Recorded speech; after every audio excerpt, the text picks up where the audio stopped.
Good morning guys, नमस्कार, राम राम, सलाम, सत श्री अकाल।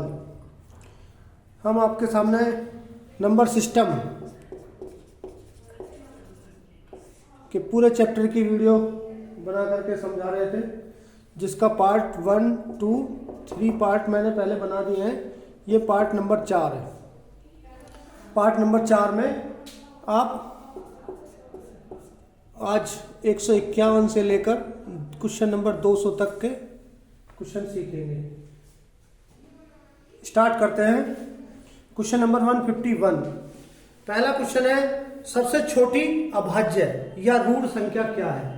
अभाज्य मतलब प्राइम नंबर, रूढ़ भी बोल देते हैं, अभाज्य भी बोल देते हैं। तो सबसे छोटी रूढ़ संख्या क्या होती है? 2। अब सबसे पहली बात यह है कि अभाज्य यानी प्राइम नंबर कहते किसे हैं, तो उसकी डेफिनेशन आपको पता होनी चाहिए। सबसे छोटी अभाज्य संख्या 2 है, ये तो ठीक है, लेकिन कहते किसे हैं? तो कोई भी अभाज्य संख्या का मतलब यह है जो एक और खुद स्वयं के अलावा किसी से ना कटे। अभाज्य संख्या क्या मतलब है? जो सेल्फ और 1 इन दोनों के अलावा किसी से ना कटती हो। तो देखो, जैसे 3 है, वो या तो 3 से कटता है या 1 से कटता है। 2 है, या तो 2 से कटता है या 1 से कटता है। अगर 1 की बात मैं करता हूं तो वो 1 से कटा मान लो या सेल्फ से कटा मान लो, एक ही त्रिगुण उसके अंदर लग रहा है, तो इसलिए उसे अभाज्य नहीं कहते। तो अभाज्य की डेफिनेशन के हिसाब से 2 त्रिगुण उसके अंदर लगने चाहिए, वो सेल्फ से कटना चाहिए और 1 से कटना चाहिए। तो जो कि 2 ऐसी पहली संख्या है जो 2 से कटती है और 1 से कटती है। तो इसका मतलब क्या हो गया? 2 सबसे छोटी अभाज्य संख्या हो गई। मैंने क्वेश्चन नंबर 152 पूछा है, 100 से कम सबसे बड़ी अभाज्य संख्या क्या है? तो 100 से कम संख्या कौन कौन सी है? 99, 98, 97।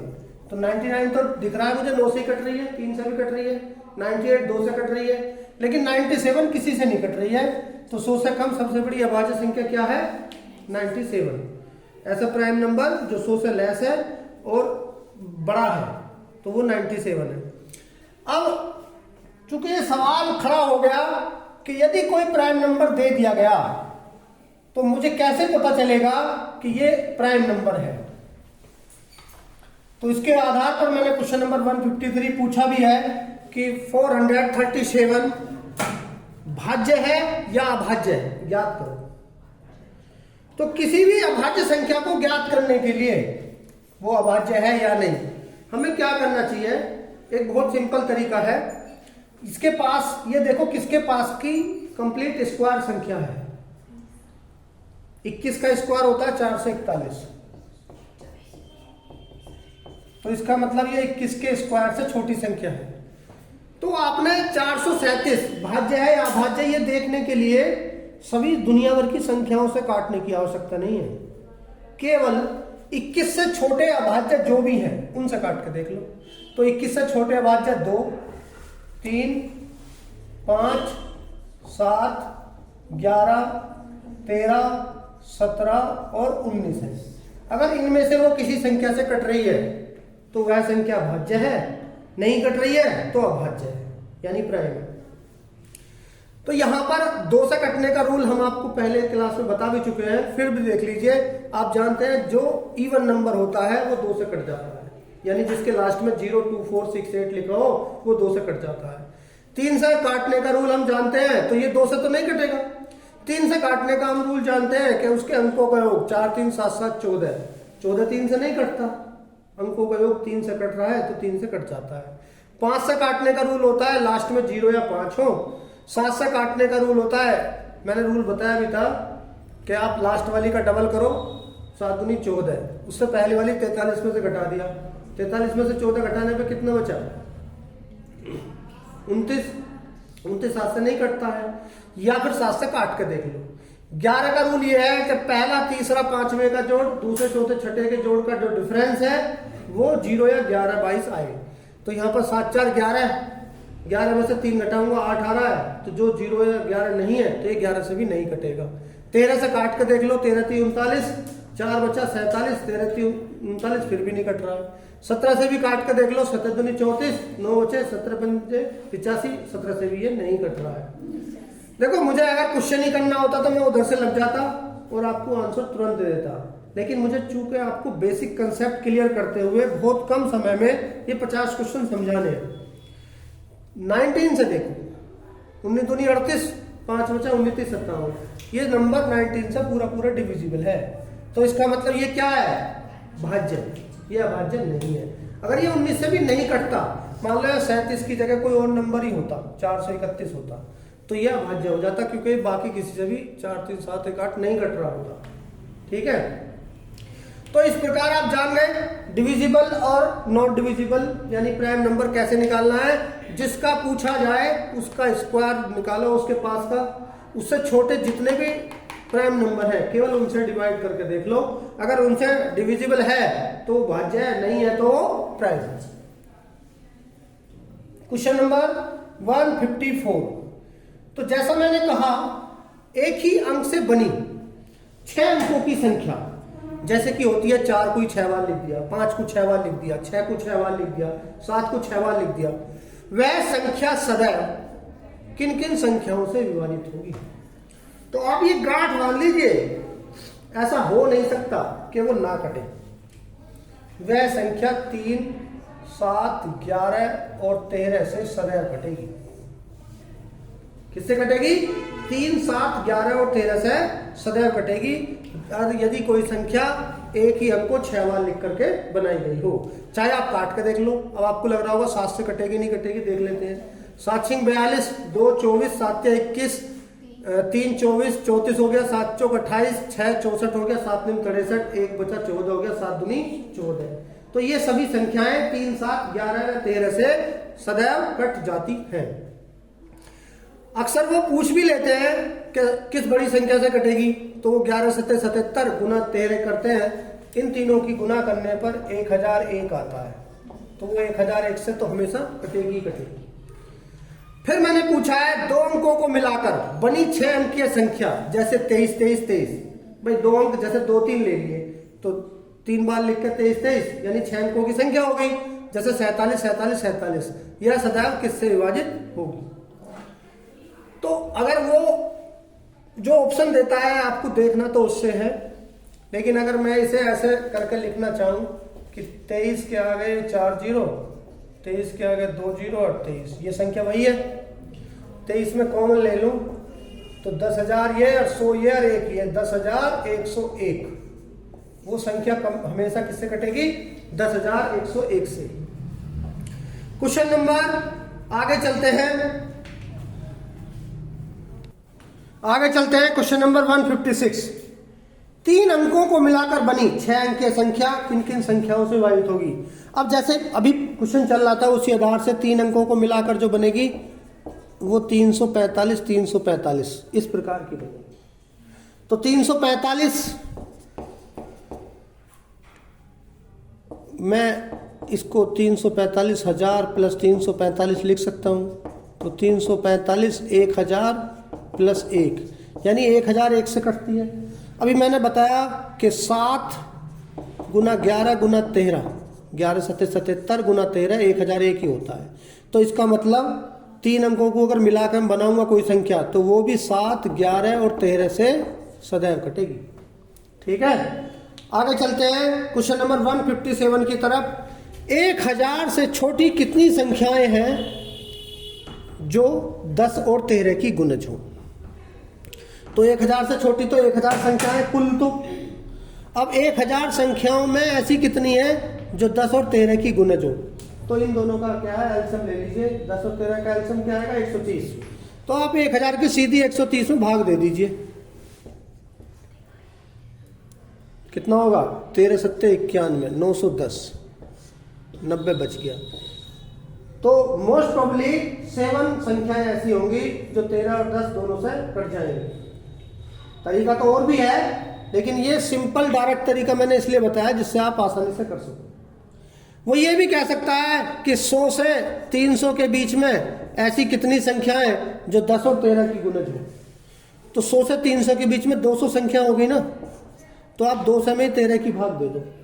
13 एकम 13, 13 पंजे 65, तो 15 संख्या आनी चाहिए। तो क्या 15 संख्या आएंगी भाई? नहीं, 130 की भाग देनी है, सॉरी। तो 130 की भाग देने पे 1 ही आ रही है। तो इसका मतलब 100 और 300 के बीच में 130 कट रहा होगा और 260 ना कट रहा, दूसरी भी तो आ रही है। तो इस हिसाब से तो ये गलत हो गया। तो इसीलिए मैंने आपको दूसरा तरीका भी बताऊंगा, क्योंकि ये तरीका जो मैंने डायरेक्ट बताया वो तब तो चलो अप्लाई कर दो जब 1 से लेकर 1000 तक है, लेकिन अगर वो 20 से पूछ ले तो आप क्या करने वाले हो, देखिए जरा। तो आपने इसका एल्सियम ले लिया 10 और 13 130। अब 100 और 300 के बीच में 130 कट रही है। अब 130 का टेबल चलते चले जाओ। 130 दूनी 260, 130 या 390, ये इससे बाहर निकल गई। तो ये 2 संख्याएं तो आ रही हैं। अगर ज्यादा संख्याएं आने लगे तो आप फिर एपी का सहारा लो। जब लगे हमें कि भाई ये जो है डिफरेंस चल रहा है बराबर, तो संख्याएं निकालने के लिए एक फॉर्मूला है, last minus first upon difference plus 1। पहली संख्या निकाल लो, लास्ट की निकाल लो, तब इस सवाल को इस फॉर्मूले से कर सकते हो। मैंने पहले की क्लासों में बता रखा है। क्वेश्चन नंबर 158, 200 से 500 के बीच कितनी संख्याएं? तो देखो 200 और 500 के बीच में कितनी संख्याएं जो 3 और 4 से दोनों से विभाज्य है। तो इनका एल्सियम क्या हुआ 12। तो 200 में 12 की भाग दो, कितना आया? 12 एकन 12 80, 12 सत्ते 84, यानी 204 जो होगा पहली संख्या होगी जो 3 और 4 से कट रही होगी। देख लो 12 एकन 12, 8 बचा 84, 12 सत्ते 84। उसके बाद चूंकि एल्सियम 12 है तो 12 जोड़ने पे ही आएगी 216, फिर 228। अब लास्ट वाली देख लो 500 है, 500 में 12 की भाग दी, 12 चौक 48, 2 बचा 20, 12 एकन 12 यानी 8 कम। तो 500 से 8 कम कितना होता है? 492। तो पहली 204 है, लास्ट की 492 है। अब जो ये संख्या निकालने का फॉर्मूला मैंने अभी लिखा, लास्ट माइनस फर्स्ट, कितने का डिफरेंस है? 12 का। और इसमें क्या कर दो,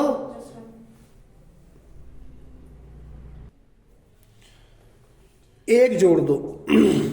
तो 492, 12 में से 4 गए 8, 8 यहां रह गया 8, और 4 में से 2 गए 2, 288 में 12 की भाग दे दो, यानी 12 दूनी 24, 12 चौक 48, 24 तो ये आ गई, एक ये जोड़ लिया।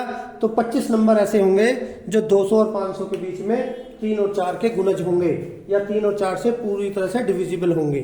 तो ये फॉर्मूला भी अप्लाई करना, मैंने दोबारा भी क्वेश्चन बता दिया। आगे चलते हैं क्वेश्चन नंबर 159 की तरफ। तो 159 क्या है कि 1 से लेकर 100 तक की संख्या लिखने के लिए कितने अंकों की आवश्यकता पड़ेगी। तो इस तरह के भी क्वेश्चन एग्जाम में पूछे गए हैं। तो अगर इस तरह का कोई क्वेश्चन पूछा जाता है तो आप क्या करोगे? तो आपको 1 से लेकर 9 तक के अंक लिखने के लिए एक एक अंक की आवश्यकता है। तो 9 गुना 1, 9 अंक तो चाहिए 1 से लेकर 9 तक लिखने के लिए। और 10 से लेकर 99 तक, ये कितने अंक हो गए? 99 से शुरू के 9 हट गए तो 90 रह गए। 90 में 2 अंक चाहिए, यानी 180 अंक इनके लिए रिक्वायरमेंट होगी। और एक 100 लिखा हुआ है, 100 एक ही है तो वो 3 अंकों का लिखा हुआ है, तो उसके लिए कितने अंक चाहिए? 3। तो इस प्रकार कुल कितने अंक चाहिए? 180, 9 89 और 3 192। इस प्रकार 192 में पूरे अंक लिखे जाएंगे।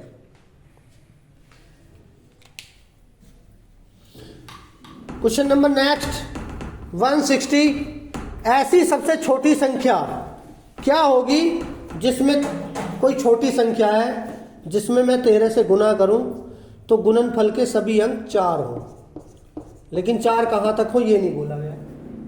तो एक तरीका तो यह है, आप ये संख्या निकालने के लिए 4 4 लिख करके 13 से भाग देने शुरू कर दो, जहां पूरा पूरा कट जाए वहीं रुक जाओ। वैसे अभी मैंने आपसे बताया था कि कोई भी संख्या को अगर 6 बार लिखा गया हो तो वह 3, 7, 11 और 13 से पूरी कट जाती है। तो निश्चित रूप से ये 6 बार लिखा हुआ है, इसमें 13 की भाग देनी है। तो 13 की भाग देकर कितना आएगा? 13 3 39, 5 बचे 54 हो गया, 13 चौका 52, 2 बचे 24 हो गया, 13 एकम 13, 11 बचे 114 हो गया, 13 अट्ठे 104, 10 बचे 13 अट्ठे 104। देखो 6 अंकों तक ही कट गया ना। तो 34 188 वो सबसे छोटा नंबर है जिसमें 13 से गुना करेंगे तो गुणनफल के सभी अंक 4 आएंगे। आगे चलते हैं क्वेश्चन नंबर 161 की तरफ। यहाँ बड़ा इजी सा क्वेश्चन भी मैंने लिखा है इसलिए कि आप ये ना कह सको कि इस तरह के क्वेश्चन नहीं बताए गए हैं। ये चैप्टर आपने पूरा वीडियो एक ही चैप्टर में बताने की कोशिश की है। मैंने आपसे बताया कि नंबर सिस्टम, डेसिमल और सिंपलीफिकेशन, इन तीनों नाम के चैप्टरों का एक ही चैप्टर, एक ही वीडियो पूरा है, जो कि ये चौथा पार्ट इसमें चल रहा है। अगर आपने पूरा देख लिया तो मैं फिर रिपीट कर दूं, 5 से 10 नंबर आप मैथ के हर एग्जाम में पा सकते हैं। चलिए जी, अब मैं चलता हूं क्वेश्चन नंबर 161 की तरफ। ऐसा भी कई बार सवाल पूछा गया है कि कोई नंबर दिया हुआ है, उसमें उसकी प्लेस वैल्यू और फेस वैल्यू पूछ ली गई। प्लेस वैल्यू मतलब कि स्थानीय मान और फेस वैल्यू मतलब कि जातीय मान। तो जैसे ये नंबर लिखा हुआ है 786543, इसमें 8 जहां भी लिखा है वहां लिख दीजिए, उसके आगे जितने डिजिट है उतने 0 लिख दीजिए। ये कहते हैं 8 की प्लेस वैल्यू यानी स्थानीय मान। और अगर वो फेस वैल्यू कह रहे हैं तो फेस वैल्यू का मीनिंग होता है जो वो नंबर है यानी 8। कई बार वो इनका डिफरेंस पूछ लेता है, तो आप 80,000 में से 8 घटा दो तो उसका डिफरेंस आ जाएगा। वो उनका ऐड भी पूछ लेता है तो ऐड भी इसी प्रकार आ जाएगा। क्वेश्चन नंबर 162 की तरफ चलते हैं। एग्जाम में इस तरह के बहुत क्वेश्चन देखे गए हैं कि 1/2 और 1/3 के बीच 3 परिमेय संख्या क्या होगी। परिमेय मतलब कि रेशनल नंबर। रेशनल नंबर की डेफिनेशन क्या होती है? What is the definition of rational number? परिमेय संख्याएं। परिमेय संख्याएं का मतलब है वो संख्या जो न्यूमरेटर अपॉन डिनोमिनेटर यानी अंश बटे हर के रूप में लिखी जा सकती हो और हर equal to not equal to 0, हर 0 के बराबर ना हो। यानी ऐसी हर एक संख्या जो अंश बटे हर के रूप में लिखी जा सकती है और हर 0 के बराबर ना हो, वो परिमेय यानी रेशनल कहलाई जाती है। तो यहां पर सवाल में यही पूछा गया, जैसे कि 1/2 और 1/3 के बीच 3 परिमेय संख्या है। पहले तो मैं अगर सवाल यही कर दूं कि 1/2 और 1/3 के बीच में कितनी परिमेय संख्याएं होंगी, तो ये जान लीजिए कितनी होंगी? अनंत। आप अनंत संख्याएं निकाल सकते हो। 1/2 मतलब किन्हीं भी 2 नंबर के बीच में अनंत संख्याएं रेशनल नंबर हो सकती हैं। मैंने 3 पूछी है, वो 3 कैसे बतानी है? आप बस इतना काम कीजिए, 1/2 और 1/3 जोड़िए और उसमें 1/2 की गुना कर दीजिए, तो क्या निकल कर आएगा? 1/2 तो बाहर है,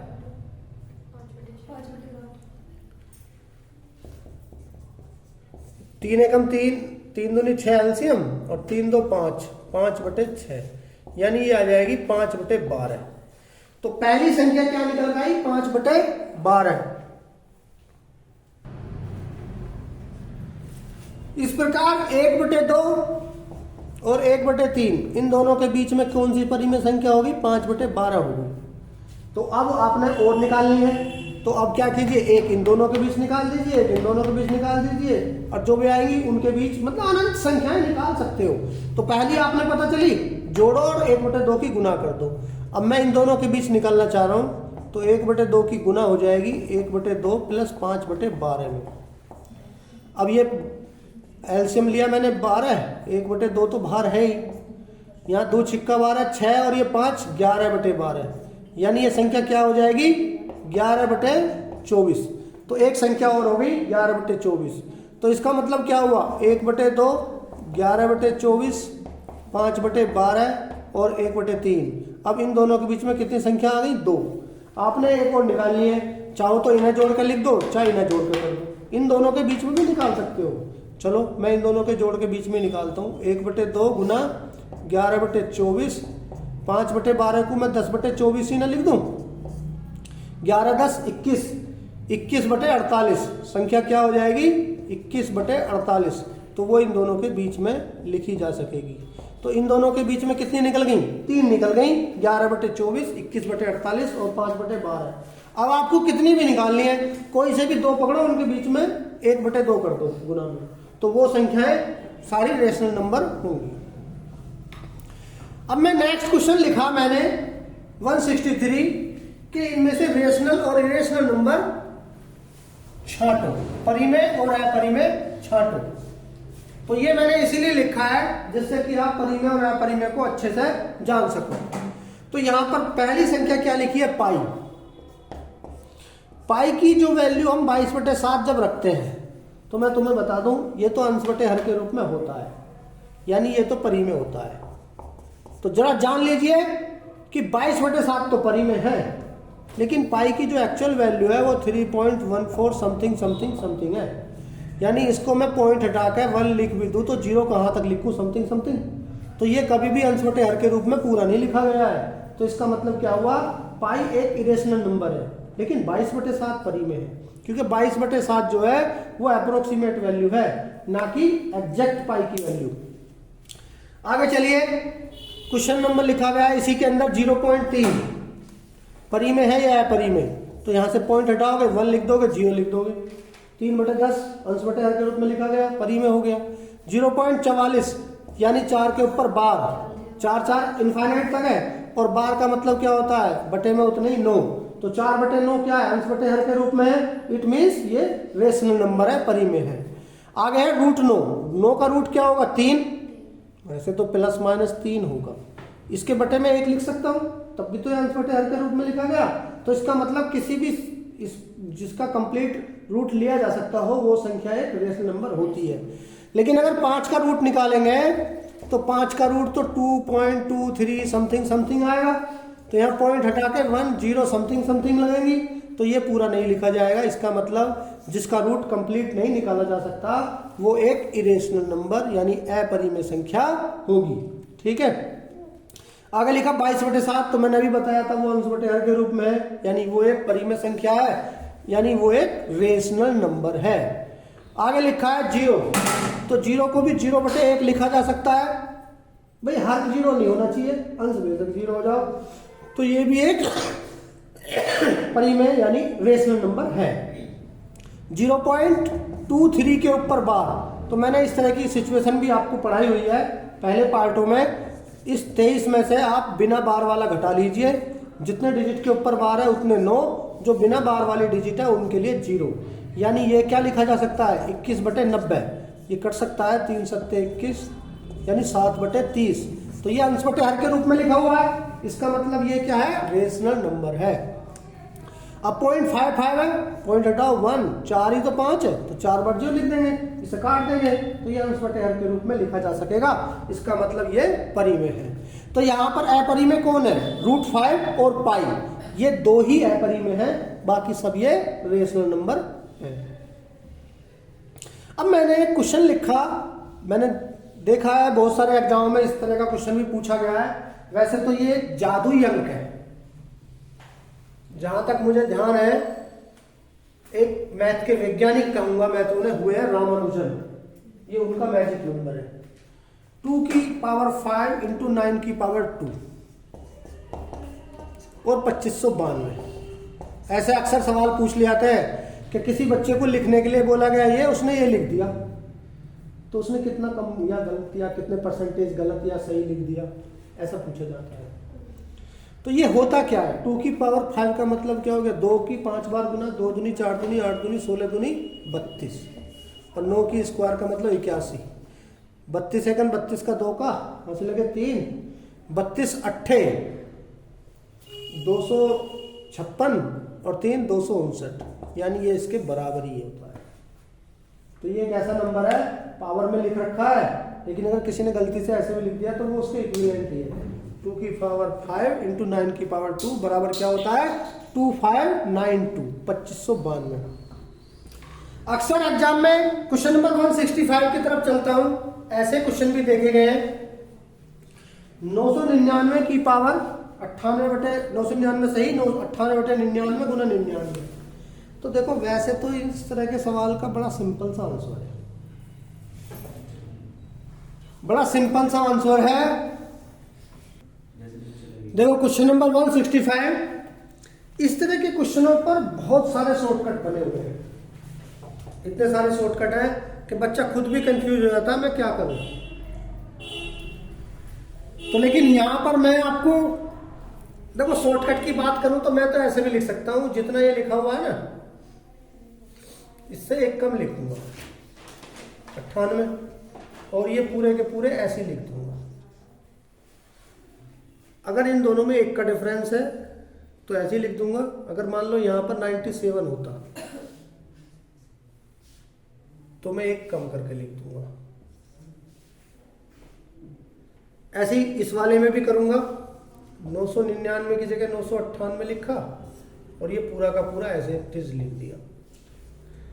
लेकिन क्या ये सब चीजें अगर आप कंफ्यूज हो जाओ ये कैसे क्यों, तो आपको दिक्कत हो सकती है। तो मैं इस तरह के सवाल का आपसे चाहूंगा कि आपको जानकारी भी होनी चाहिए।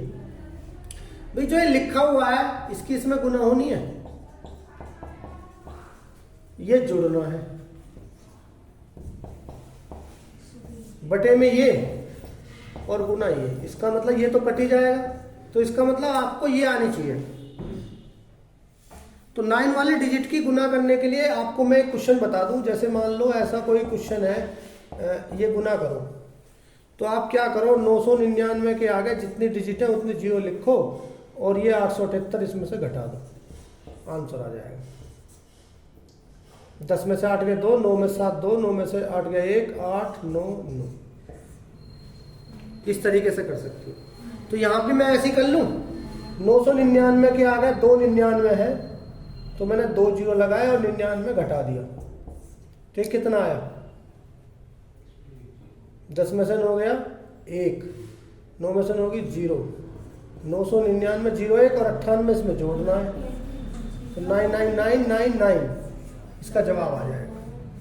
तो इसका जवाब मैंने बोला था ना 99 के आगे, मतलब इस संख्या से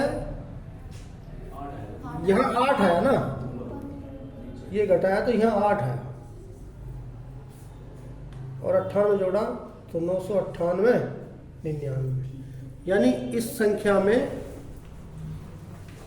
एक घट गया और ये एज इट इज लिख गया। तो इस तरीके से जरूर आपको पता होना चाहिए, भी ऐसे भी हम कर सकते हैं।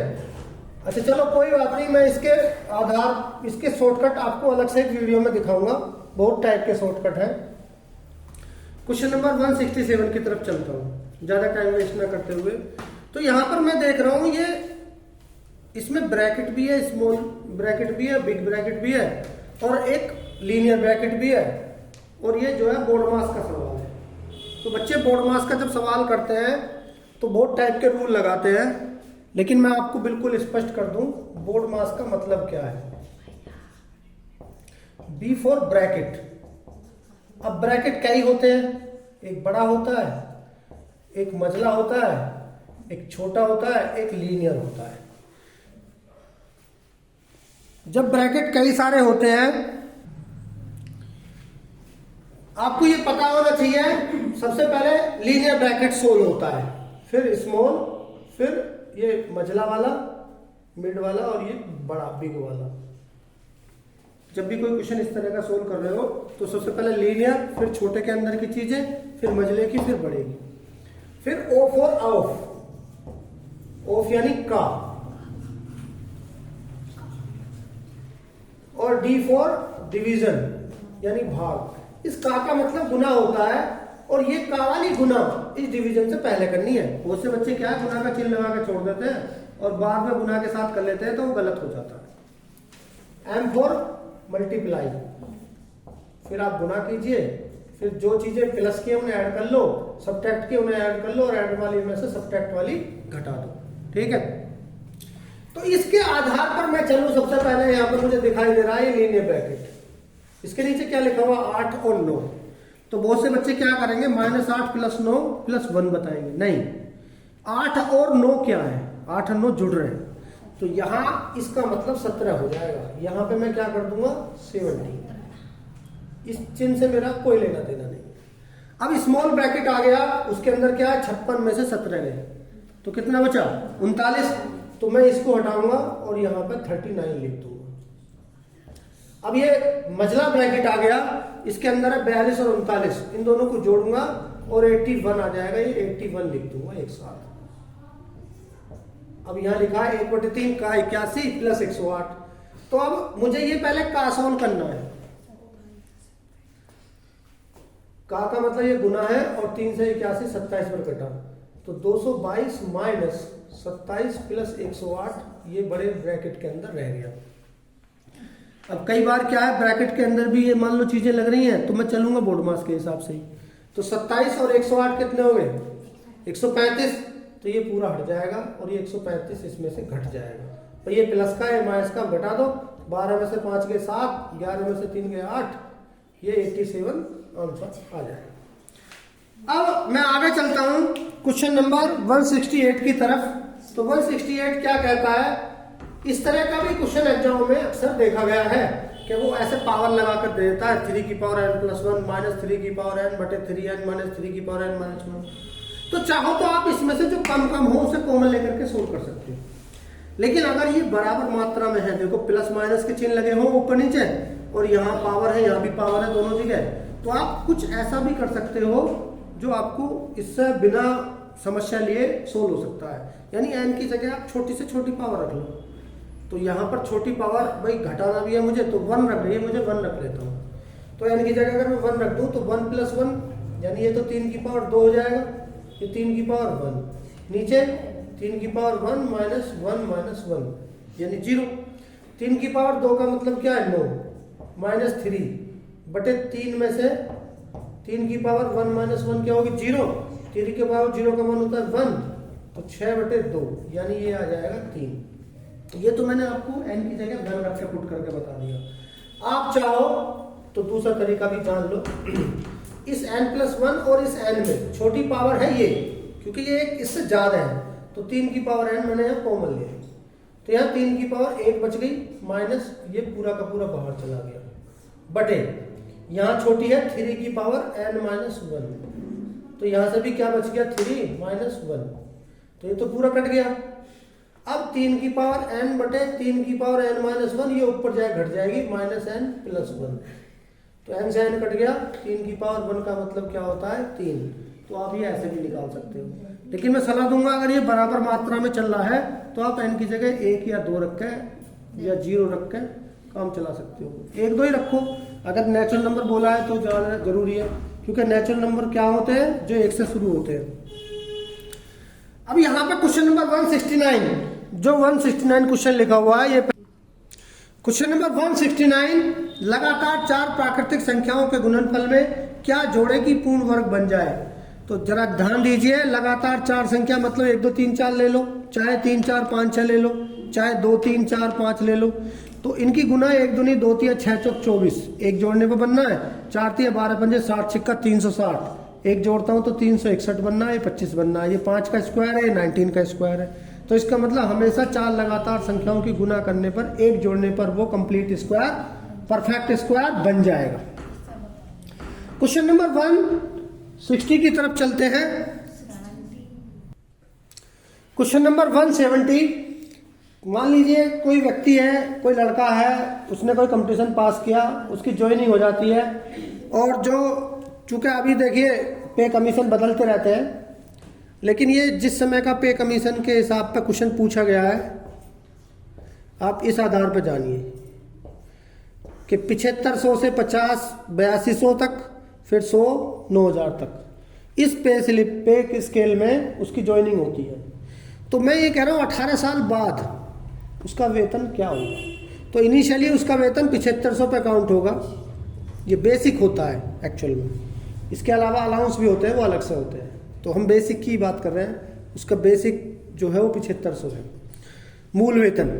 तो 7500 के बाद में 50 रुपये जब बढ़ेंगे 8200 होने के लिए, 7500 से 82 होने में 700 रुपये का फर्क है, तो 50 रुपये के हिसाब से 700 रुपये क्या साल में होंगे 14 साल में, यानी 14 वर्ष में तो वो केवल 8200 तक पहुंचेगा। मुझे चाहिए 18 साल बाद, तो 4 साल और चाहिए, तो हर साल कितने रुपये बढ़ रहे हैं 100, तो 4 साल में 400 रुपये और बढ़ जाएंगे, तो 8200 में 400 रुपये और जोड़ दो तो कितने हो जाएंगे 8600। तो उसका मूल वेतन 8600 हो जाएगा। ठीक है। क्वेश्चन नंबर 171, यहां पे मल्टीप्लाई की गई है और फिर ऐड किया गया है 1 2 3 प्लस 2 3 4 प्लस 3 4 5 प्लस 4 5 6 प्लस 5 6 7। तो आप लोग क्या करोगे, इन सब की मल्टीप्लाई करके ऐड कर लोगे और फिर घर पे आके मम्मी की डांट खाने वाले हो। तो मम्मी की डांट खाने से बचना है तो बड़ा सिंपल ढंग है, इसे उठा लो, इससे नेक्स्ट नंबर क्या आएगा 8, उसकी गुना कर लो। अभी कितने नंबर हो गए 4, इस 4 की भाग दे दो, 4 दूनी 8, 5 दूनी 10, छिक्का 60, सत्ते 420, इसका आंसर है। अगर मान लो ये 2 2 होते, जैसे 1 2 गुना 2 3 गुना 3 4 गुना 4 5, मान लो लास्ट में लिखा होता 6 7, तो आप इससे अगला अक्षर नंबर क्या होता 8, गुना करते अभी कितने हो गए 3, तो 3 की भाग दे देते, 3 दूनी 6, दूसरे 14 अट्ठे गुना करके आ जाता। ठीक है। अगर ये 5 4 4 होते तो जो भी ये होते ना लास्ट का लिखो, उससे एक फालतू अगला वाले की गुना करो, ये 5 हो जाए तो 5 की भाग दे दो, 4 हो गए तो 4 की भाग दे दो, 3 है तो 3 की भाग दे दो, आंसर आ जाएगा। लेकिन ये ध्यान रखना है स्टार्टिंग से स्टार्ट होना चाहिए 1 से ही। अब नेक्स्ट क्वेश्चन नंबर 172, एक बाग में कुछ गाय और कुछ मुर्गी है, यदि उनके मैंने सिर गिनता हूं तो 80 है और पैर गिनता हूं तो 520 है, तो मैंने ये पूछा है कि उसके अंदर गाय कितनी है। तो यहां भी इस पर भी बहुत तरीके के वो चल रहे हैं शॉर्टकट, लेकिन मैं तो आपको सीधा सीधा बताने वाला हूं। भाई अगर ये 180 के 180 गाय होती, सिर है 180, तो कितनी बनती 720 पैर बनते, 18 चौक 72, ये है कितने, तो कितने कम है 200, तो 200 कम क्यों है, क्योंकि सारी गाय नहीं। तो एक गाय कम, एक गाय की जगह एक मुर्गी लेने पर कितनी टांगों का फर्क आ रहा है, भाई गाय के 4 हो में, मुर्गी की 2 हो में, तो 4 में से 2 गई, 2 बची, तो 2 की डिवाइड 200 में कर दो तो कितनी हो गई मुर्गी 100, तो 100 मुर्गी हो गई, तो 180 में से 100 मुर्गी, तो गाय कितनी बच गई 80। ये तो हो गया तरीका डायरेक्ट। इससे आप बहुत टाइप के सवालों को कर सकते हो, जो भी इस तरह के सवाल हो। ठीक है, आगे भी आएंगे। या फिर आप एक फॉर्मूला याद कर लो, 2 पैर वाले जानवर बराबर 4 गुना सिर माइनस पैर बटे 2। तो 2 पैर वाले जानवर कौन से, मुर्गी, तो मुर्गियों की संख्या निकालने के लिए मैं क्या करूंगा, 4 गुना सिर 180 चौका 720, उसमें से पैर घटा दिए 520 बटे 2, तो ये 200 आया, 200 बटे 2 कितना हो गया 100, तो 100 क्या हो गई मुर्गी, और गाय कितनी है, सिर की संख्या में से मुर्गी घटा दो 80 बच गई। तो ये फॉर्मूला भी आप नोट कर सकते हो, 2 पैर वाले जानवर बराबर 4 गुना सिर माइनस पैर बटे 2। अगर ये 4 पैर और 8 पैर हो जाते हैं तो 4 पैर वाले जानवर बराबर 8 गुना सिर माइनस पैर बटे 4, इस तरह से फॉर्मूला बन जाता है। क्वेश्चन नंबर 173, मेरे पास एक रुमाल है, रुमाल का मैंने कोना काट दिया, तो रुमाल में 4 कोने होते हैं, एक कोना काट दूंगा तो 3 तो ये है ही, चौथा और 5वां, एक कोना बढ़ जाएगा घटने के बजाय, तो कितने रह जाएंगे 5।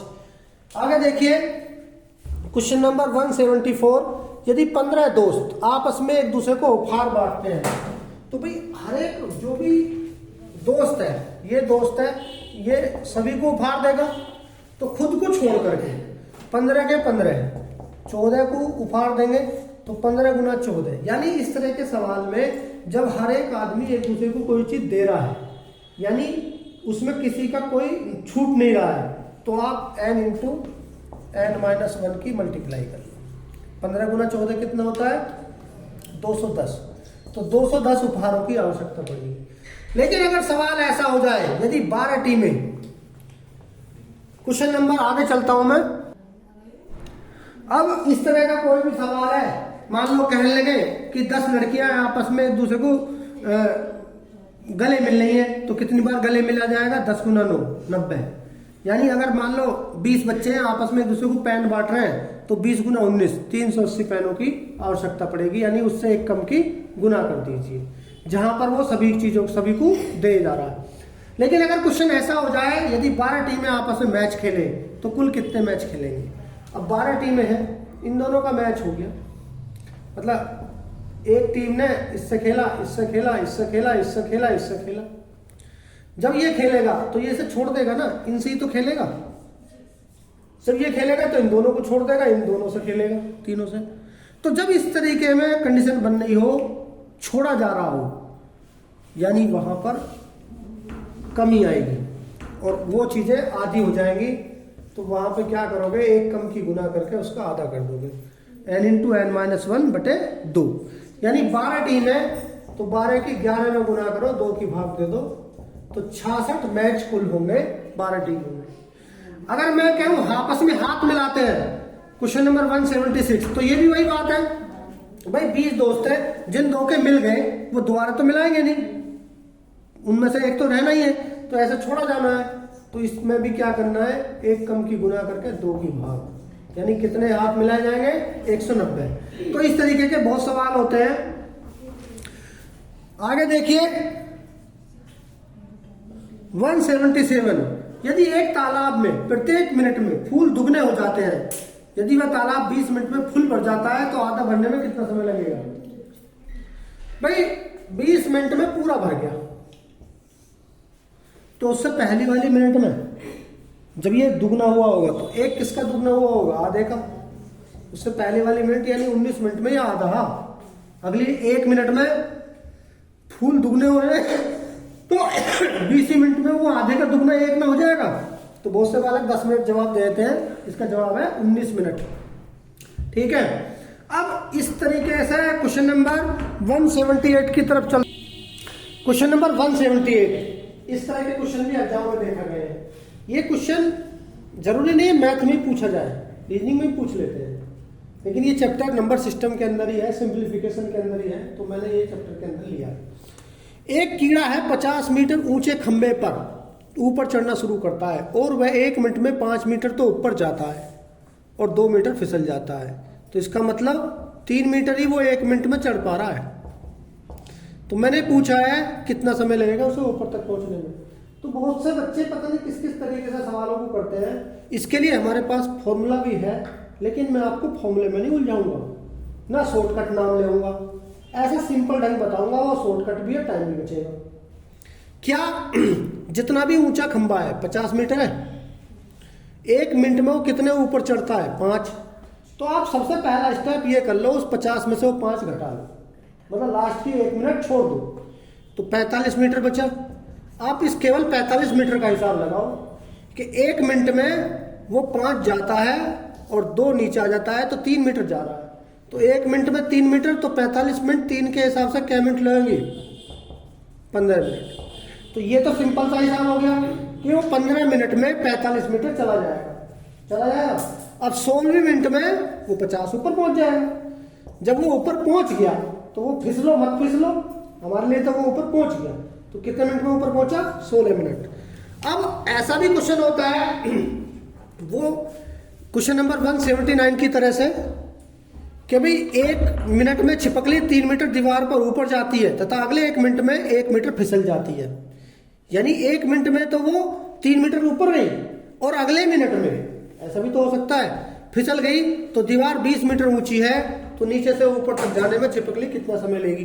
तो बड़ी सिंपल सी बात है, जितना वो 1 मिनट में ऊपर जा रही है आप उतना कम कर लो। तो 20 में से 3 कम कर लिया, 17 मीटर रह गया। ठीक है जी। अब आप देखो जैसे 17 मिनट रह गया, 17 मीटर रह गया, 1 मिनट में वो 3 जा रही है और 1 फिसल रही है, तो 2 ही तो जा रही है। तो 2 के हिसाब से 17 मीटर जाने में उसे 8.5 मिनट लगेंगे। अब आप सोचोगे यहाँ पे 8.5 मिनट दशमलव में है, तो इसी के आधार पर आपका सवाल बनेगा। मेरे हिसाब से तो 8.5 मिनट में वो 17 मीटर चढ़ लेगी और 9वें मिनट में वो कायदे में 20 मीटर पहुंच जाएगी। लेकिन अब यहाँ दशमलव की बात आ रही है, तो मैं हिसाब लगाऊंगा आपके सामने। भाई 1 मिनट में वो 3 ऊपर जा रही है और अगले 1 मिनट में वो 2 नीचे आ रही है, तो आपको 8.5 मिनट दिख रही है, यानी 2 मिनट में वो केवल 1 मीटर ही चढ़ पा रही है। तो ये 8.5 का तो हिसाब किताब गड़बड़ आ गया। नहीं, 2 मिनट में 2 ऊपर चढ़ रही है, 2 मिनट में 2 ही मीटर ऊपर चढ़ रही है। तो इसका मतलब 17 मीटर चढ़ने में उसे कितनी देर लगेंगे? 17 मिनट। तो 17 मिनट में नहीं, वो 2 मिनट में 2 मीटर, तो 17 मिनट में 17 मीटर, और 18वें मिनट में वो ऊपर। तो इसका जवाब क्या आएगा? 18 मिनट। ठीक है, फॉर्मूला भी बता सकते हैं हम, लेकिन फॉर्मूला में अगर देसी भाषा में लिखना चाहूं तो ये होता है कि भाई पूरी वास्तविक जो चढ़ाई है, वास्तविक ऊंचाई कितनी है? 20, उसमें से एक बार में वो कितना ऊपर जाता है वो घटाओ, बटे कितना ऊपर जाता है और कितना नीचे जाता है। 3 ऊपर 1 नीचे, 2 गुना इस 1 मिनट में जाना और 1 मिनट में आना, यानी 2 की गुना। 20 में से 3 गया 17, 17 बटे और प्लस 1, 17 बटे 2 गुना 2 प्लस 1, तो 17 1 18 मिनट। फॉर्मूला भी लिख सकते हो, पर आप सीधा ही करना सीखो, फॉर्मूले के चक्कर में उलझो मत। 179 के बाद क्वेश्चन नंबर 180 के क्वेश्चन नंबर 180 क्या कहता है? क्वेश्चन नंबर 180 है 5 अंकों की बड़ी से बड़ी संख्या जो 120 से पूरी कट जाए। तो ये क्या होता है? 5 अंकों की बड़ी संख्या जो होती है, देखो ये होती है। ये भी सवाल हो सकता है कि 5 अंकों की बड़ी संख्या बताओ, तो 9 को 5 बार लिख दो। 6 अंकों की कहता तो 6 9 बार हो जाता। अच्छा, ये कह रहा है 120 से पूरी कट जाए, तो आप इसमें 120 से भाग दे दो। तो 120 से जब मैं भाग दूंगा तो क्या आएगा? 12 7 84, 12 8 96, 960, बचा कितना? 30, तालियां 9 का, 12 दूनी 24, 240, कितना बचा? 69, तालियां 9 का, 120 पंजे 600, कितना बचा? 99। तो 99 इसमें से घटा दो, 99,900। ये संख्या ऐसी होगी जो 120 से पूरी कट रही होगी और ये 5 अंकों की होगी, बड़ी से बड़ी। तो 99,900 इसका जवाब होगा। अब वो ये कह सकता है, क्वेश्चन नंबर नेक्स्ट चलता हूं, दोबारा देखो भाई, ये यहां से गड़बड़ होगी कुछ। 120 अट्ठे 960, ये बचा 39, 9 का उतारा, 120 दिया 360, फिर बचा 39, फिर 9 उतारा, फिर 360, तो ये 39 फालतू है, इसमें से 39 लेस कर दो, 99,960। ये संख्या होगी 5 अंकों की बड़ी से बड़ी जो 120 से पूरी कट रही होगी। क्वेश्चन नंबर 181 ऐसे ही पूछा जा सकता है कि 6 अंकों की छोटी संख्या क्या है जो 75 से पूर्णतः विभक्त हो, या वो ये भी कह सकता है कि 6 अंकों की छोटी संख्या, देखो 6 अंकों की छोटी संख्या हो गई, या 5 अंकों की कहे तो 4 जीरो लिख दोगे, 6 अंकों कहे तो 5 जीरो लिख दोगे, और ये 75 से पूरी कटती हो तो आप 75 की भाग दे दो। अब देखो 75 एकम 75, कितना बचा? 25, 250 हो गया। 75 दिया 225, कितना बचा? 25, फिर 250 हो गया। 75 दिया 225, कितना बचा? 25, फिर 250 हो गया। तो इसका मतलब इसमें 25 एक्स्ट्रा है। अगर मैं 25 घटा दूं, वैसे तो मुझे क्या करना चाहिए? 75 का एक रूल होता है, 25 थी 75, 25 से वो संख्या कटती है जिसके बाद में 2 जीरो, और 3 से वो कटती है जिसके अंकों का योग कटता हो। तो यहां पर घटाने के बाद कितना बचा? 99। ये घटने पर आ रही है, लेकिन मुझे चाहिए इससे ऊपर। तो ऊपर के लिए क्या करूंगा मैं? जितने की कसर रह रही है, भाई यहाँ 25 घटा के 25 बच रहा है ना, तो 50 की कसर रह रही है, तो मैं क्या करूंगा? इसमें 50 जोड़ दूंगा। ठीक है, तो 50 जोड़ के क्या आ जाएगा? 0001, 1,50,000। अब नेक्स्ट क्वेश्चन नंबर 182, 4 अंकों की सबसे छोटी संख्या क्या है? मैं क्या जोड़ूं जो 32 से पूरी विभक्त हो जाए? तो मैंने ऐसे ही सवाल पूछ लिया जैसे वहां पर आया है, वहां 50 जोड़ने पर आया ना, तो अभी मैंने पूछा भी क्वेश्चन नंबर 182 वही है। 4 अंकों की छोटी संख्या होती है 1000, तो 1000 में क्या जोड़ू जो 32 से कट जाए? तो आप 32 की भाग 1000 में दे दो। 32 दिया 960, 40 बचा, 32 एकन 32, 8, अब इस 8 में 32 होने के लिए कितने की कसर रह रही है? 24 की। तो यहाँ 24 जोड़ देंगे, 1024 जो है 32 से कटने वाली पूर्ण संख्या आएगी। तो वो क्वेश्चन दोनों तरह से पूछ सकता है, क्वेश्चन एक ही होगा। क्वेश्चन नंबर 183 आपको दिखाई दे रहा होगा, ये एक ही क्वेश्चन है, लेकिन ये एक क्वेश्चन नहीं है, अक्सर एग्जाम में क्वेश्चन पूछे जाते हैं कि किसी पूर्ण वर्ग संख्या के अंत में कौन कौन से अंक नहीं हो सकते। तो देखो 0 से लेकर 9 तक के अंक होते हैं। 1 हो सकता है, 2 नहीं हो सकता, 3 नहीं हो सकता, 4 हो सकता है, 5 हो सकता है, 6 हो सकता है, 7 नहीं हो सकता, 8 नहीं हो सकता और 9 हो सकता है। तो ये तो वो वाले अंक हैं 0 से 9 तक जो हो सकते हैं, और ये वो अंक है 2, 3, 7, 8 जो नहीं हो सकते। तो अक्सर क्या होता है, वो सवाल इस तरीके से ही पूछ लेते हैं कि भाई मान लो मैंने ये कोई नंबर लिख दिया, और वो पूछ सकते हैं ये पूर्ण वर्ग है नहीं है? नहीं है, क्योंकि इसे तो मैं सीधा सीधा बता सकता हूँ, इसके लास्ट में 3 लिखा है। और मान लो उसने ऑप्शन में दे दिया 1023, 1077, 1078 और 1024, वो पूछने लगा चारों में से कौन सी संख्या ऐसी है जो पूर्ण वर्ग है। तो ये तो मुझे पता है 3, 7, 8 तो हो ही नहीं सकती, या 1072 दे दिया तो वो भी नहीं हो सकती, 1024 ये हो सकती है, इस पर मैं इसका स्क्वायर रूट करके देख सकता हूँ।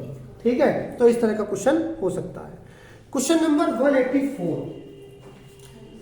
435 की पावर 215 माइनस 359 की पावर 215 और 396 की पावर 215, और ये पूछा गया है को 39 से डिवाइड करने पर रिमाइंडर क्या होगा। तो ये तो बड़ा सिंपल सा सवाल है, देखने में आपको लग रहा है 435 की 215 माइनस ये, तब ये मैं खोल दूंगा, इस माइनस के अंदर गुना हो जाएगी माइनस और ये हो जाएगा प्लस।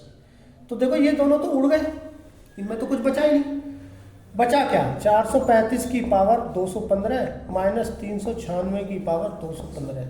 अब मुझे ये 39 से कटता है नहीं कटता ये देखना है।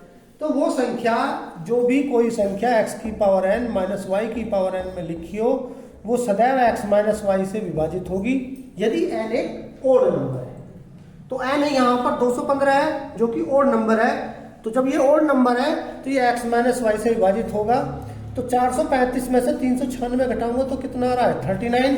तो इसका मतलब ये 39 से पूरा पूरा डिवाइड हो जाएगा, तो रिमाइंडर कुछ नहीं बचेगा। रिमाइंडर क्या बचेगा? 0। तो वो इस तरीके से ही सवाल पूछ लेते हैं, आपको पता होना चाहिए।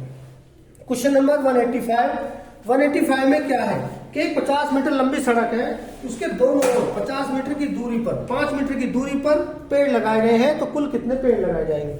ये सड़क है आपकी, पहले 50 मीटर इधर है, 50 मीटर इधर है, हर 5 मीटर पर पेड़ लगा रहे हैं। तो पहला पेड़ तो स्टार्टिंग में वो लगाएगा, लास्ट में भी लगाएगा।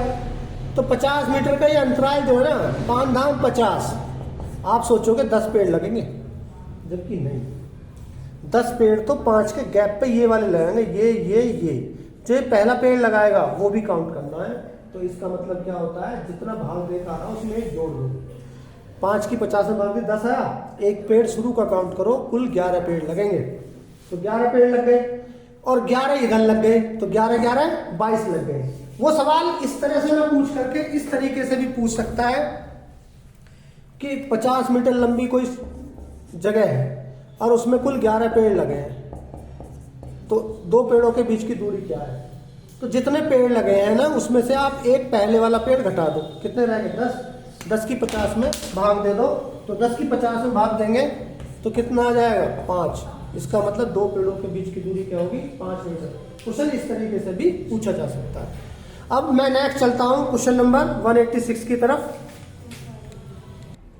अब देखो क्वेश्चन नंबर 186, वैसा ही क्वेश्चन आ गया आपके सामने कि 130 मीटर लंबी दीवार पर 227 पेड़ लगे हैं। तो पहला जो पेड़ लगा है ना, वो स्टार्टिंग में लग जाता है, उसके बाद दूरी काउंट होती है। तो आप एक घटा दो, 26 बचे। 26 की 130 में भाग दे दो, 26 पंजे 130। इसका मतलब 2 पेड़ों के बीच की दूरी क्या होगी? 5 मीटर। ठीक है, आगे चलते हैं।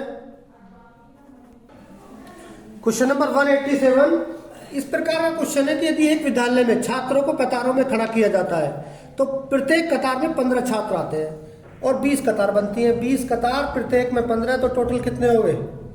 20 कतार, प्रत्येक में 15, तो टोटल हो गए 300।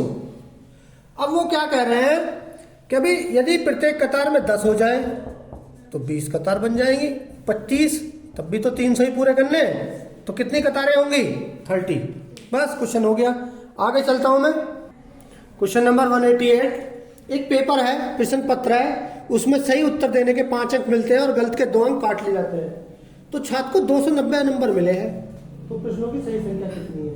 तो ये वही सवाल हो गया भाई, जो मैक्सिमम है ना वो 5 है। 290 नंबर मिले 100 क्वेश्चन के, 100 प्रश्न है, ये भी नहीं लिखा गया है इसमें, मैं लिख देता हूँ। अगर 100 प्रश्नों के 5 अंक उसे पूरे मिलते तो कितने नंबर आते हैं उसके? 500। लेकिन आए कितने उसके? 290। तो कितने कम आए हैं? 210। कम क्यों आए होंगे? क्यों कटे होंगे? अब एक क्वेश्चन गलत करने पर 5 सही के 2 गलत कट गए, तो कितने का नुकसान हुआ? 3 नंबर। 5 सही वाले गए और 2 हो गए, तो कितने का नुकसान हुआ? 7 का। 5 सही वाले गए और 2 गलत गए एक क्वेश्चन गलत करने पर। तो 210 नंबर गलत करने के लिए, कटने के लिए कितने क्वेश्चन करने पड़ेंगे गलत? 7 या 21, 30। तो वो 30 गलत करेगा। जब 30 गलत करेगा तो देखो 70 सही करेगा, और 70 पर 5 के हिसाब से 350 नंबर तो उसके आ जाएंगे, और 30 पर 2 के हिसाब से 60 उसके कट जाएंगे। 350 में से 260 गए तो 290 बच जाएंगे। तो इस तरह के सवाल में हमेशा बड़े वाले की गुना कर लो टोटल में। जितने कम पढ़ रहे हो वो कितने कम पढ़ रहे हैं एक की वजह से वो देखो, ठीक है। अच्छा, क्वेश्चन नंबर 189। ये पंचभुज है, इसमें पूछा गया है कुल कितनी रेखाएं होंगी। तो देखो, मैं अभी थोड़ी देर पहले ये चीजें बताया हुआ हूँ कि जब भी 2 चीजें मिलकर के कोई एक काम कर रही है तो उसमें एक फॉर्मूला लग जाएगा n × n-1/2। जैसे अभी आपने देखा मैच खेलने वाली बात, तो 2 लोग 2 टीमें मिलकर के एक साथ मैच खेलती हैं, तो वहां भी यही फॉर्मूला लग गया। 2 लोग हाथ मिला रहे हैं, 2 मिलकर के एक काम को कर रहे हैं, तो फिर वो काउंट होगा। अब जैसे मान लो मैं कहने लगूं मालाएं पहना रहे हैं, वो दोनों भी तो एक काम कर रहे हैं, तो एक माला इसको पहना रहा है, वो भी तो उसको पहना रहा है, तो वहां 2 काम हो रहे हैं एक साथ, तो वहां आधा नहीं होगा। यहाँ पे क्या हो रहा है? मैच खेलना, हाथ मिलाना और 2 बिंदुओं को मिला करके एक रेखा बनाना। तो 2 चीजें मिलकर के एक काम करेंगी, जहां भी वहां पर ये फॉर्मूला लग जाएगा। जैसे मैंने कहा पंचभुज, तो बस 5 × 4/2, यानी ये टोटल 10 रेखाएं होंगी। गिन लो भाई, 5 तो बाहर की हो गई, 1 2 3 4 5 6 7 8 9 10 हो गई। तो ऐसे ही वो षटभुज में पूछ सकता है। क्वेश्चन नंबर 190, कुल कितनी रेखाएं होंगी? पहले मैं विकर्ण नहीं पूछ रहा हूं, रेखाएं कितनी होंगी ये पूछ रहा हूं। तो 6 × 5, 6 × 30/2, 6 × 5/2 यानी 15। 30 का आधा 15 हो गया, ये टोटल 15 रेखाएं। अगर वो कहे विकर्ण कितने हैं, तो विकर्ण तो अंदर अंदर के होंगे, यानी ये बाहर की रेखाएं जितनी भी घटा दो। ये 6 है, 15 में से 6 गया 9। या अगर आप डायरेक्ट फॉर्मूला चाहते हो तो विकर्ण के लिए फॉर्मूला हो जाएगा n × n-3/2। तो जैसे 6 है, 6 से 3 गया 3, 6 दिया 18/2 यानी 9। तो आप ये डायरेक्ट फॉर्मूला भी निकाल सकते हो विकर्णों की संख्या के लिए, ठीक है।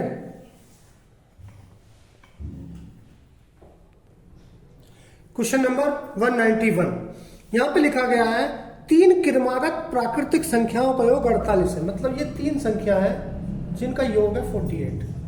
अगर मैं 3 की से भाग दे दूं तो ये आ जाएगा 16। तो ये 16 समझो बीच का है। अब ये 3 क्रमागत है, तो एक इससे पहले वाली है और एक इसके बाद वाली है। तो वो पूछ रहा है छोटी क्या है 15, वो पूछे बड़ी क्या है तो 17। ऐसे ही मान लीजिए जैसे मैंने पूछा 5 क्रमागत सम संख्या 1 2 3 4 5 का योग है 100। ये 5 का योग है, तो 5 की 100 में भाग दे तो 20। ये हमेशा बीच का निकलता है। तो सम है तो 20 से पहली सम क्या 18 है, उससे पहली 16, बाद वाली 22 और 24। तो वो पूछ रहा है कि छोटी में बड़ी, तो छोटी 16 है और बड़ी 24 है। इसी प्रकार मैंने आगे पूछा 6 क्रमागत विषम संख्याओं का। तो अगर 6 क्रमागत विषम संख्याओं का कह रहा हूं 1 2 3 4 5 6 का योग है 120। तो 120 में 6 की भाग दे दो, कितना आया 20। तो 20 बीच का आया। अब जब 6 है तो 20 किसको लिखूं, 1 होता तो मैं लिख देता। तो 20 किन 2 विषम संख्याओं के बीच की संख्या है? तो ये 19 और 21 के बीच की संख्या है। तो इससे पहली विषम 17 और उससे पहली 15, उसके बाद की 23, उसके बाद की 25। तो देखो 20 जो है या तो पहले लास्ट का आधा कर लो या बीच की 2 का आधा कर लो।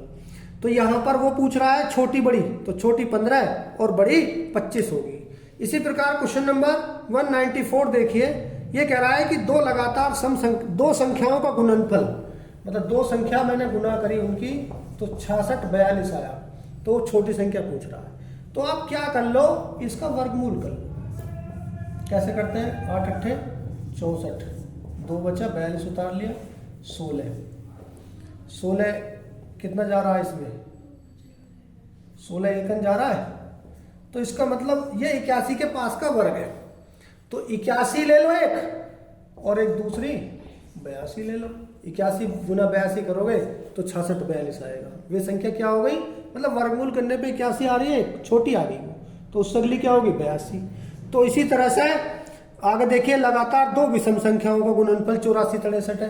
तो 84 63 देख लीजिए किसके पास का वर्ग है, 9 9 81, 9 9 81 के बाद 3 बचे 363, ये 18 हो गया। तो 18 दूनी 36, 2 करता हूं तो 182 दूनी ज्यादा हो जा रहा है। तो 92, वैसे भी 92 से छोटी विषम संख्या क्या है 91, और उससे अगली क्या होगी 93। तो बस वर्गमूल देखो 92 के 91 पॉइंट कुछ आ रहा है, तो 91 छोटी वाली ले लो, 93 बड़ी विषम संख्या हो जाएगी। तो इसका जवाब क्या होगा, छोटी 91 और बड़ी 93 होगी। Question number 195। अब मैं इसके आगे चलूंगा, क्वेश्चन नंबर 197। ऐसे ही पूछा गया, लगातार दो सम संख्याएं यानी इवन नंबर का गुणनफल 3968 है।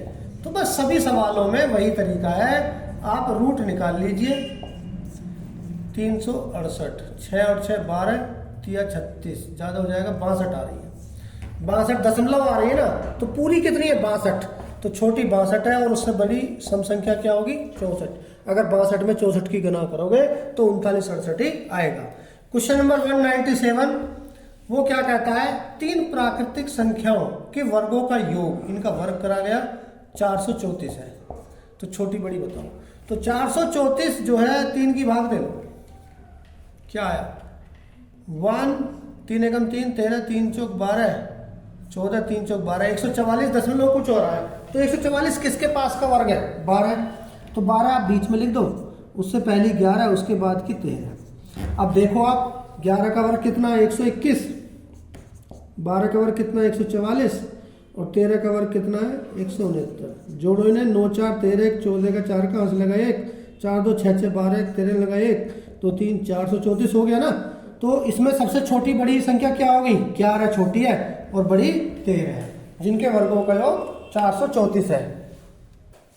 आगे देखिए क्वेश्चन नंबर 198, दो संख्याओं का गुणनफल 1200 है, जिसमें एक संख्या दूसरी संख्या की 3 गुनी है। तो एक संख्या ये जो है ये इसकी 3 गुनी हो गई, बराबर कितना है दोनों का गुणनफल 1200। तो ये 3x² बराबर क्या आ जाएगा 1200। तो x² बराबर 400, यानी 400 किसका वर्गमूल है 20। तो वो संख्या क्या है 20 और उसकी 3 गुनी क्या है 60। दोनों का गुणनफल कितना आएगा 1200 ही आएगा। वो कह रहे हैं दो संख्याओं का जोड़ जो कि है 12 और गुणनफल जो कि है 35, उनके व्युत्क्रमों का योग क्या है। तो व्युत्क्रम मतलब कि रेसिप्रोकल। तो रेसिप्रोकल हो गए 1/x और 1/y, ये पूछ रहा है वो। तो यहां पर xy एलसीएम x + y/xy, यानी जोड़ में 12 है, गुना की भाग देनी है, तो वो क्या आ जाएगा व्युत्क्रमों का योग 12/35। अब आगे वो कह रहा है कि भी दो बंदे थे, उन्हें दोनों को ए और बी को 120 रुपए मिलते थे, पी और सू को जो उन्होंने काम किया उसके 140 मिलते थे और सी ए को 130 मिलते थे। तो ए बी सी को अलग अलग कितने मिलते थे। तो इस तरह का सवाल जब भी देगा तो आपको लिखन लैंग्वेज में देगा, मैं डायरेक्ट लिख रहा हूं। तो आप क्या करो, इस तरह के सवाल में देख रहे हो ना 2 बनाइए, तो 2 गुना ए और बी सी तीनों का जोड़, इनका जोड़ के बराबर होगा 120 140 और 130, 40 30 70 20 90, ये कितना हो गया 390। 120 140 और 130, ये कितना हो जाएगा 40 30 70 20 90 हो जाएगा ना। तो 90 के हिसाब से आप ले लो। 2 की भाग दी तो एबीसी का जोड़ कितना जाएगा 195। ये एबीसी का मान हो गया। अगर ए का मान चाहिए तो बीसी का हटा दो इसमें से 140, कितना बचा 55। ये एबीसी के में से जब मैं बीसी का हटा दूंगा तो किसका आएगा ए का। और अगर एबीसी 195 से एबी का घटा दूंगा 120 तो किसका आएगा सी का। 120 195 से गया तो कितना बचा 75। और सी ए का हटा दूंगा 130, 65 किसका आ जाएगा बी का। 55, 65 और 75 तीनों को मिल जाएंगे। देखो ये पार्ट 4 मेरा समाप्त हो गया और अब आपके सामने स्क्रीन पर क्वेश्चन जो आप लोगों को इसके लिए शॉर्ट से शॉर्ट करके मुझे कमेंट में भेजना है। आपने बताना है कि कुछ चिड़िया और कुछ शाखाएं दी गई हैं। यदि प्रत्येक शाखा पर एक चिड़िया बैठे तो एक चिड़िया के लिए कोई शाखा नहीं बचती। यदि प्रत्येक शाखा पर 2 चिड़िया बैठे तो एक शाखा बच जाती है। तो चिड़ियाएं व शाखाएं कितनी हैं। इस टाइप के क्वेश्चनों को देखने के लिए मेरा नेक्स्ट पार्ट 5 जो इसका लास्ट पार्ट होगा नंबर सिस्टम, डेसिमल और सिंप्लीफिकेशन, यानी नंबर सिस्टम की कंप्लीट वीडियो हो जाएगी 5 पार्ट में। इस लास्ट पार्ट में इस क्वेश्चन का जवाब आपको मिलेगा और आगे के बाकी क्वेश्चन भी बचे हुए मिलेंगे। Thank you. देखो सभी बच्चों को सब्सक्राइब जरूर करवाओ, सभी बच्चों को शेयर करो जिससे ज़्यादा से ज़्यादा बच्चों का फायदा हो जाए। ठीक है, थैंक यू।